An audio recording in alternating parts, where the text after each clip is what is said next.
FBI Director Kash Patel just went through a 2-day brutal grilling from Congress, and it brought the Epstein case right back into the forefront.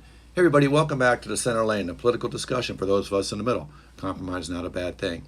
Well, FBI Director Kash Patel was given a 2-day oversight-like grilling from the Congressional panel about a number of things, about how he handled the Charlie Kirk situation and other things in relation to his job. But one of the main things that everybody talked about, particularly the Democrats, was the Epstein case. And there were some spears being thrown, I'll tell you what. First off, before I get to that, just another thing that brought Epstein in the news this week, too, was when Trump went over to the UK and somebody projected that thing on the side of the wall, the castle wall of him and Epstein, right in the middle of their, welcoming ceremony. So I'm sure the king and everybody was quite embarrassed by that, but I'm sorry, it was funny. Those guys got arrested who did it, too. I don't know how they did it. It was amazing. But anyways, back to Kash Patel. So for 2 days, he was brought in front of a congressional panel, Democrats and Republicans. I think it was 20 Republicans and 19 Democrats. So the Republicans had a little bit of an edge. I'll get to that in a bit. And they talked about a variety of things, but Epstein was really the main focus, particularly with the Democrats. Just some of the highlights.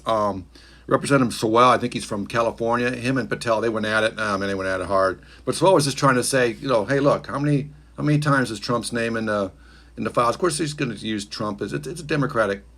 They're trying to score some points. But how many times was Trump's name in the files? And Patel said something like, well, I haven't read all the files yet. And then that just got things going. It's like, what do you mean you haven't read the files? Well, what are you talking? I mean, this is one of the biggest, stories in the past, for definitely the past 6 months. And you haven't read them yet. So that was a point of contention.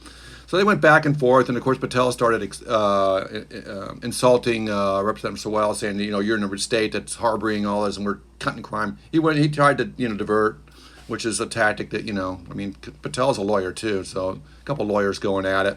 Bottom line is, finally Swell said, look, did you tell Donald Trump his name was in the files? And Patel was evasive, and he goes, okay, let me ask you this. Did you tell AG Pam Bundy that his name was in the files? Again, Patel was bobbing and weaving. Finally Swell goes, did you tell? He's starting to just do like one word at a time. And man, Patel his just blew his stack. He's just asking a question. Did you tell her or did you? Patel would not say. He would not come out and say, yes, I told him that, or yes, we went through this and found. He said, just nothing. He tried to say nothing. But anyways, that was one exchange. Second one I thought was interesting was Josh Hawley. He's a Republican senator, I think from Oklahoma, and he just said, and I found that Hawley's kind of a loose cannon. He's MAGA in a way, but he's also kind of a libertarian. He's also, kind of his own man. He wants to run for president, and I think he's trying to separate himself from everybody. And this is one way he just said to Patel, he goes, look, man, you just got to release the files. This isn't going away. Just release them. And a lot of this can go away. And, of course, Patel didn't like that either. I think he was a little shocked that a Republican would jump on him like that.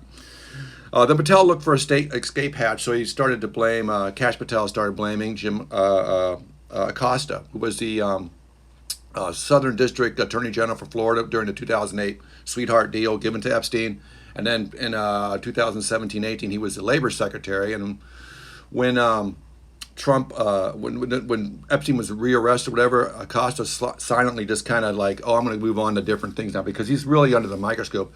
They did subpoena him from the Oversight Committee, but Patel is using him as like, this guy did all this. He's the guy you need to be talking to, not me, kind of a thing. Which I guess we're going to be talking to him soon enough. We'll see. That's a very interesting. That'll be interesting. What we get out of him, or if we get anything out of any of these guys. So they don't answer questions. It's really crazy. And then one more I'll just give you real quick was I can't remember the representative's name, but he said like they were talking about the famous birthday card in the 50th birthday of Epstein.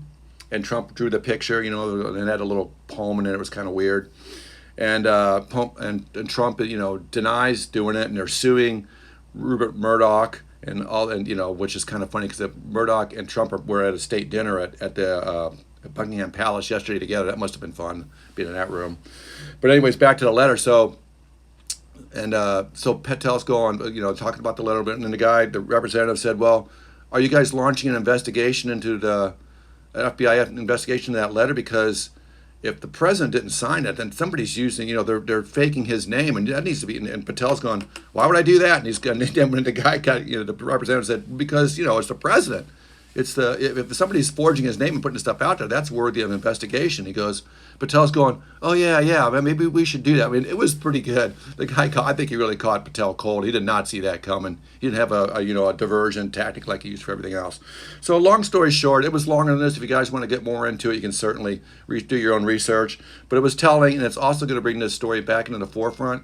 So I really, I think that we need to, keep an eye on that and keep the pressure on. I think we're going to get some answers. Hopefully, I'm hopeful of that. Hope you guys do as well. Please use your comments down below. I'm out of town right now. I'll try to jump back in there and answer some of them or get back. I do enjoy reading them, but I will be home tomorrow, back in Florida tonight, thank God. Talk to you guys soon. Have a great day.